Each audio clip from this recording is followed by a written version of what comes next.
नमस्कार दोस्तों, आज के इस भाग में हम प्रैक्टिकली देखेंगे कि किस तरह से अजैविक पर्यावरणीय तनाव सहजन, सरगवो, नुग्गी, मूंगा, शेवगा इसकी खेती की विकास प्रक्रिया में असर करते हैं। पिछले भाग में हमने अजैविक पर्यावरणीय तनाव के ऊपर विस्तार से जानकारी प्रसारित की थी, तो उस वीडियो को आप ज़रूर देखिए ताकि आप आज की इस जानकारी को पूरी तरह से समझ सकें और इसका उपयोग कर सकें। नीचे डिस्क्रिप्शन बॉक्स में उसकी लिंक दी हुई है। शुरुआत करने से पहले स्वागत है आपका खेती उद्योग चैनल पे। हमारी इस कोशिश के लिए वीडियो को लाइक और चैनल को सब्सक्राइब करिए, साथ ही में बेल बटन को ज़रूर दबाइए ताकि समय समय पे नई जानकारी आपको मिलती रहे। बीजों की उच्च अंकुरण क्षमता और पौधों का एक समान विकास, ये दो बातें व्यावसायिक रूप से उत्पादन के लिए महत्वपूर्ण है। दोस्तों, हमारी तरफ से हर एक वो मुमकिन कोशिश की जाती है आपको अच्छे बीज देने की, ताकि आपको इसमें किसी भी तरह का नुकसान ना हो, क्योंकि किसी भी प्रकार की खेती के लिए अच्छे बीज होना मतलब एक बेहतरीन बुनियाद कायम करना होता है और इसी बुनियाद के ऊपर आपको आगे जाके अच्छी फसल प्राप्त हो सकती है और इस बात को हम बहुत अच्छी तरह से समझते हैं। इसीलिए खेती उद्योग से जो भी बीज आपको दिया जाता है, उस हर एक बीज लॉट को international seed testing association ISTA approved lab से जर्मिनेशन टेस्ट यानी कि अंकुरण परीक्षण पास करने के बाद ही आप तक पहुंचाया जाता है। इसकी जानकारी आप पैकेट के पीछे देख सकते हैं, जहां पे लॉट नंबर और डेट ऑफ टेस्ट यानी कि बीज की जांच कब करवाई गई थी ये लिखा होता है। आपकी जानकारी के लिए ये भी बता दूं कि ISTA लैब एक स्वतंत्र संगठन है जो अनुभवी बीज वैज्ञानिकों और विश्लेषकों के सहयोग से समर्थित है और 1924 से बीज परीक्षण विधियों का विकास कर रहे हैं। यहाँ पे आप फोटो में देख सकते हो किस तरह ये लैब रिपोर्ट होती है। इसमें आपको लैब में जर्मिनेशन कितना हुआ है इसकी जानकारी देखने को मिलेगी। इस रिपोर्ट में आप देख रहे हैं 91% अंकुरन है इस बीज लॉट का, लेकिन चीज़ें इतनी सरल भी होती तो क्या बात होती। लैब में जर्मिनेशन 91% होने के बावजूद भी जब आप इसे खेतों में बुआई करते हो या फिर नर्सरी करते हो तो एक आध बार आपको ऐसा भी अनुभव आता है कि बीज अंकुरन के लिए अधिक समय ले रहे हैं या फिर जर्मिनेशन परसेंटेज या अंकुरन की मात्रा कम है या फिर बीज अंकुरित नहीं हो रहे हैं। तो आइए जानते हैं ऐसा क्यों होता है। तो इसका सबसे महत्वपूर्ण कारण है कि तापमान का बीज अंकुरन की मात्रा पर प्रभाव पड़ता है। अब जानते हैं कैसे। बीज अंकुरन को प्रभावित करने वाले प्रमुख कारक है पानी, ऑक्सीजन, प्रकाश और तापमान, जिनमें से तापमान सबसे ज़्यादा महत्वपूर्ण है। अक्सर देखा जाता है बेहतर बीज अंकुरन और उसके बाद उस अंकुरन के विकास के लिए दिन और रात के तापमान में जितना ज़्यादा बदलाव हो उतना अच्छा है, बजाय इसके कि पूरे दिन और रात भर तापमान एक जैसा ही हो या फिर इसमें बहुत ही कम बदलाव हो। जैसा कि आप इस टेबल में देख रहे हैं, अंकुरन का आकलन 3 मापदंडों से किया जाता है: अंकुरन प्रतिशत, अंकुरन दर और अंकुरन की एकरूपता। तो पहले इन आकलन के मापदंडों को हम ध्यान से समझते हैं। अंकुरन प्रतिशत मतलब अगर आपने 100 बीज लगाए हैं तो उसमें से कितने बीजों से पौधे उग आए हैं। अंकुरन दर मतलब कितनी गति या वेग है जिसके साथ बीज अंकुरित होते हैं। जैसे कई बार आपने देखा होगा, तापमान अगर अच्छा हो तो बीज 10 से 12 दिनों में अंकुरित होते हैं।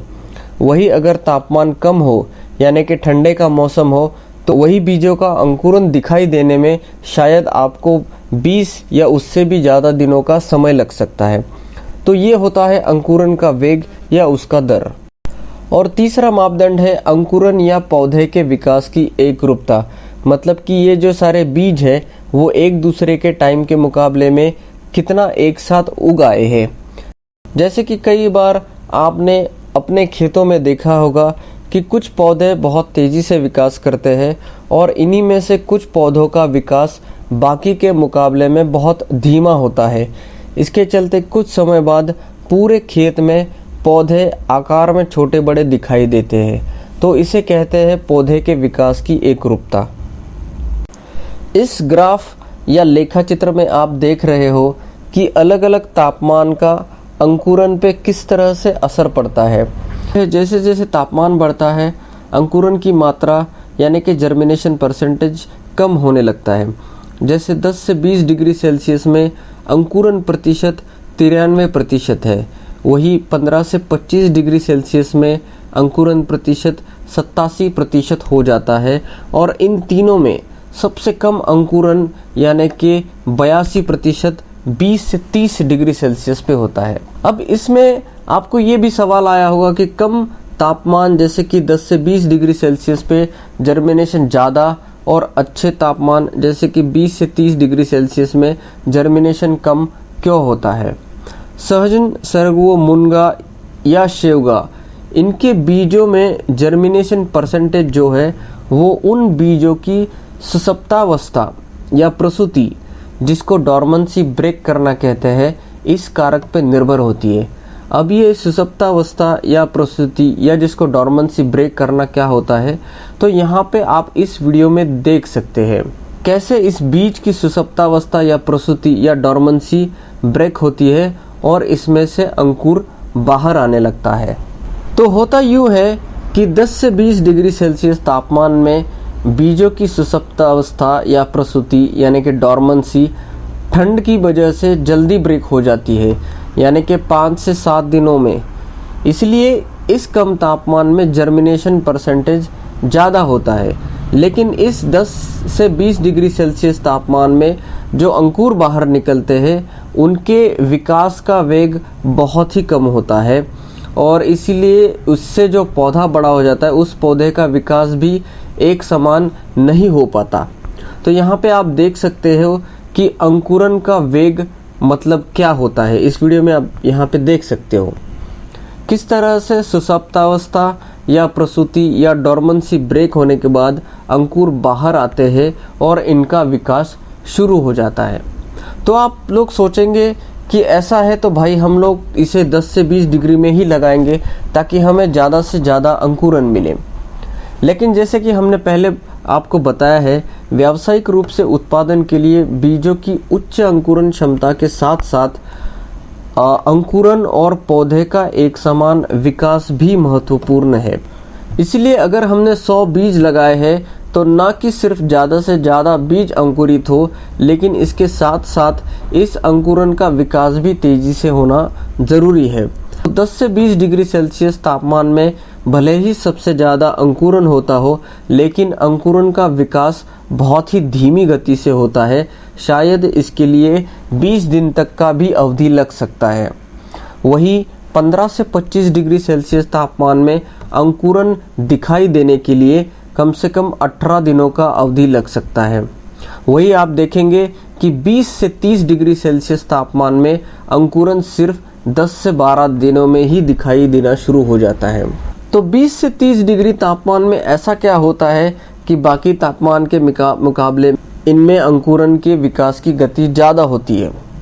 तो इस वीडियो में आप देख सकते हो बीज बोने से अंकुरित होने के दौरान उस बीज के अंदर जो भी एनर्जी स्टोर है यानी कि इसमें जो भी ऊर्जा भरी है इस ऊर्जा को उच्चतम स्तर पर इस्तेमाल करने के लिए तापमान ज़रूरी होता है।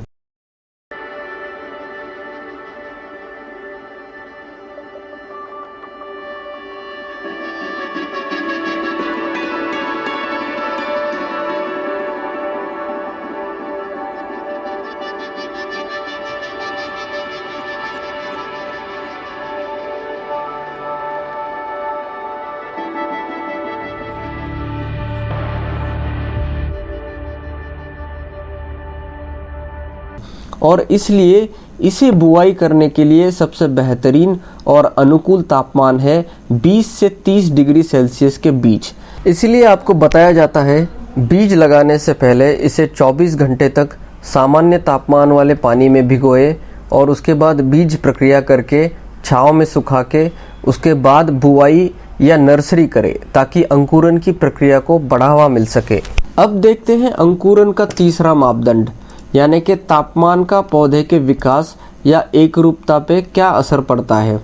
जैसा कि आप फोटो में देख रहे हो, ये सारे पौधे एक ही दिन लगाए हुए हैं और अब 40 दिन के हो चुके हैं, लेकिन इन तीनों का विकास अलग अलग तापमान में किया गया है। तो यहाँ पे आप समझ सकते हैं 20 से 30 डिग्री तापमान में पौधे का विकास बाकी तापमान में विकसित पौधे के मुकाबले में सबसे अच्छा हुआ है।